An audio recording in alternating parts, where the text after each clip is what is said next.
পুরো বিশ্ব জুড়ে বাজছে তৃতীয় বিশ্বযুদ্ধের দামামা। ইউক্রেন, মধ্যপ্রাচ্য, আফ্রিকা এবং বিশ্বের অন্যান্য অংশে ক্রমবর্ধমান সংঘাত বিশ্বজুড়ে একটি অনিশ্চিত পরিস্থিতি উপস্থাপন করেছে এবং তা সকলেরই নজরে আসছে। বৈশ্বিক স্থিতিশীলতার সম্ভাব্য বিপর্যয়কর পরিস্থিতিতে পরিণত হতে পারে যদি এই অবস্থা বজায় থাকে। যেহেতু বিশ্বের একাধিক অঞ্চলে উত্তেজনা বাড়ছে, সেহেতু তৃতীয় বিশ্বযুদ্ধের ভয় আর দূরের দুঃস্বপ্ন নয়। একদিকে ইউক্রেন রাশিয়া যুদ্ধ, অন্যদিকে ফিলিস্তিন ইসরায়েল, এবার আমেরিকা ও ইরানের যুদ্ধে জড়িয়ে যাওয়ার আশঙ্কা। তবে একাধিক অঞ্চলে সংঘাত জড়িয়ে পড়া এবং বৃদ্ধির সম্ভাবনা বেশি থাকায় বিশ্ব একটি চরম মুহূর্তে দাঁড়িয়ে আছে।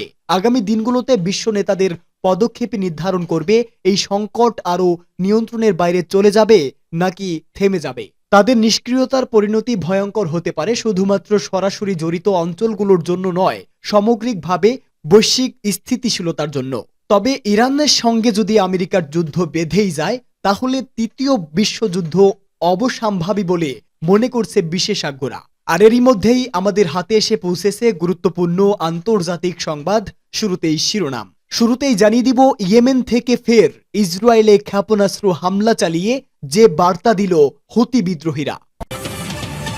পরেই জানাবো, মুসলমানদের মধ্যে মতভেদের সুযোগ নিচ্ছে ইসরায়েল, ইরানের প্রেসিডেন্টের বার্তা। এরপরেই জানাবো, গাজায় যুদ্ধ করতে চায় না অনেক ইসরায়েলি সেনা।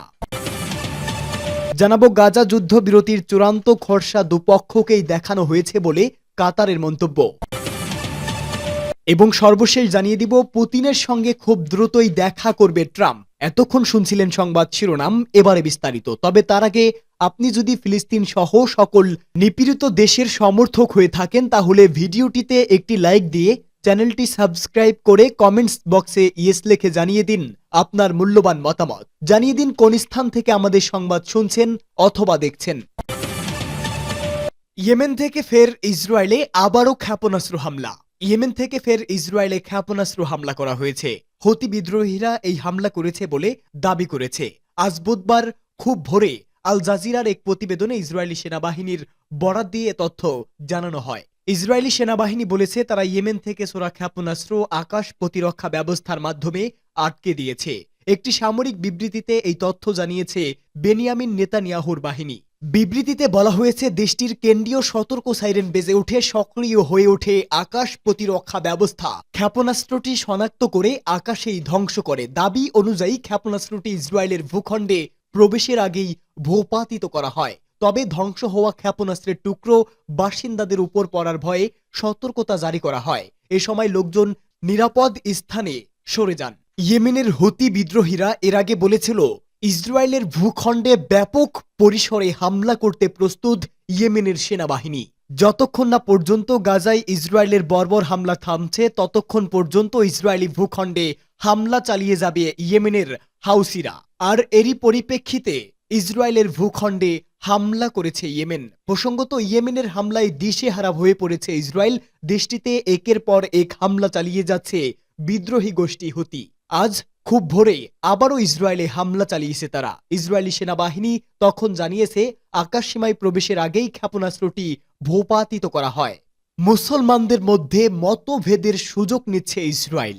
মধ্যপ্রাচ্যের দেশগুলো অর্থবিত্ত এবং সামরিক দিক দিয়ে অনেক শক্তিশালী হলেও তাদের মধ্যে কোনো ঐক্য নেই। পারস্পরিক দ্বন্দ্ব এবং অবিশ্বাস সৌদি আরব, ইরান, ইরাক ও তুরস্কের মতো দেশগুলোকে একত্রিত হতে দেয়নি।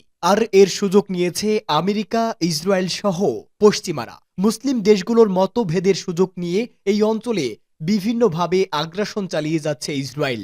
ইরাক ও আফগানিস্তানে মার্কিন হামলা থেকে শুরু করে সিরিয়া, লিবিয়া, ইয়েমেন, সুদান ও লেবাননে সংঘাত, ফিলিস্তিনে ইসরায়েলের হামলা এবং লাখ লাখ মানুষের মৃত্যু। মুসলিম দেশগুলোতে এই অশান্তি এবং সংঘাত চলে আসছে শুধু অনৈক্যের কারণে। মধ্যপ্রাচ্যের দেশগুলোর মধ্যে বিরাজমান ওই অনৈক্যের বিষয়ে এবার কথা বলেছেন ইরানের প্রেসিডেন্ট ডক্টর মাসুদ পেজেশকিয়ান। তিনি বলেছেন, মধ্যপ্রাচ্যের সাম্প্রতিক ঘটনাবলী পরিষ্কার করে দিয়েছে, মুসলিম দেশগুলোর মধ্যকার দ্বিধা বিভক্তির সুযোগ কাজে লাগিয়ে বিভিন্ন দেশে হামলা চালাচ্ছে ইহুদিবাদী ইসরায়েল। তুরস্কের বাণিজ্য মন্ত্রী ওমর বেলাতের সঙ্গে এক বৈঠকে এমন মন্তব্য করেন তিনি।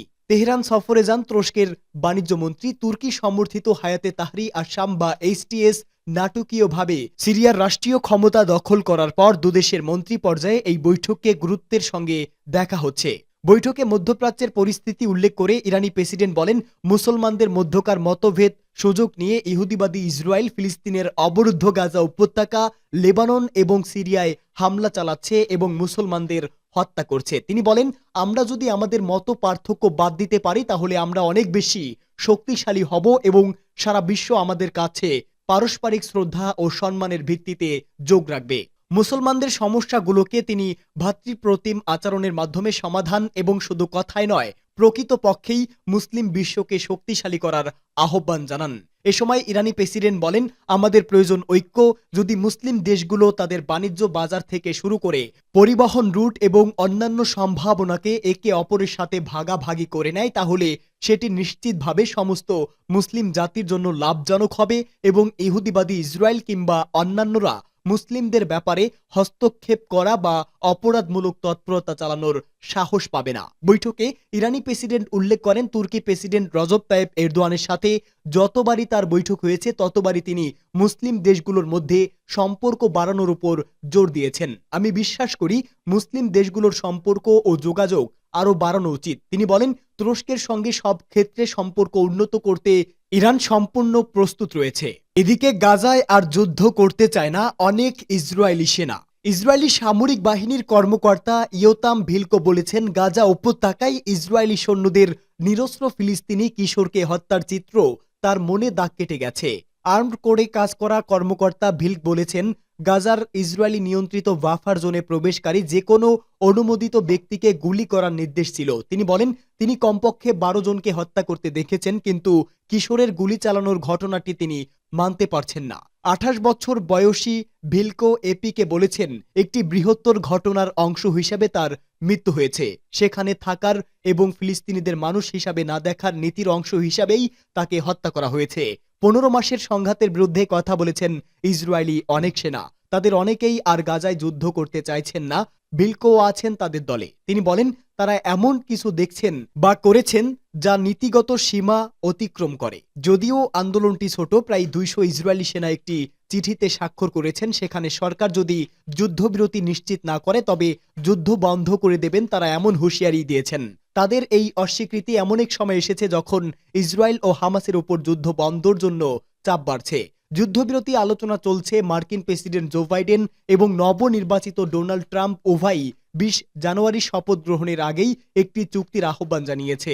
গাজায় যুদ্ধ চালিয়ে যেতে অস্বীকৃতি জানানোর 7 জন সেনা এপির সাথে কথা বলেছেন। তারা বর্ণনা করেছেন যে কিভাবে ফিলিস্তিনিদের হত্যা করা হয়েছে এবং বাড়িঘর ধ্বংস করা হয়েছে।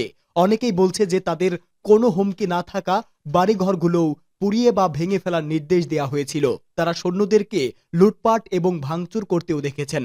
সৈন্যদের রাজনীতি থেকে দূরে থাকতে হবে এবং তারা খুব কমই সেনাবাহিনীর বিরুদ্ধে কথা বলতে পারে। 2023 সালের 7 অক্টোবর হামাস ইসরায়েল আক্রমণ করার পর ইসরায়েল গাজায় হামলা শুরু করে। যুদ্ধ এগিয়ে যাওয়ার সাথে সাথে এখানে বিভাজন বৃদ্ধি পেয়েছে। তবে বেশিরভাগ সমালোচক গাজায় পদক্ষেপ নয় বরং নিহত সৈন্যের ক্রমবর্ধমান সংখ্যা এবং জিম্মিদের বাড়িতে ফিরিয়ে আনতে ব্যর্থতার উপরই দৃষ্টি নিবন্ধিত করেছে। গাজার যুদ্ধবিরতির চূড়ান্ত খসড়া দুপক্ষকেই দেখানো হয়েছে বলে কাতারের মন্তব্য। কাতারের পররাষ্ট্র মন্ত্রণালয়ের মুখপাত্র জানিয়েছে, আলোচনা যেহেতু চলমান তাই এ বিষয়ে বিস্তারিত তথ্য তিনি এক্ষুনি দিতে পারছেন না। তবে তিনি বলছেন, গাজায় যুদ্ধবিরতি চুক্তির চূড়ান্ত খসড়া উভয় পক্ষের কাছেই উপস্থাপন করা হয়েছে।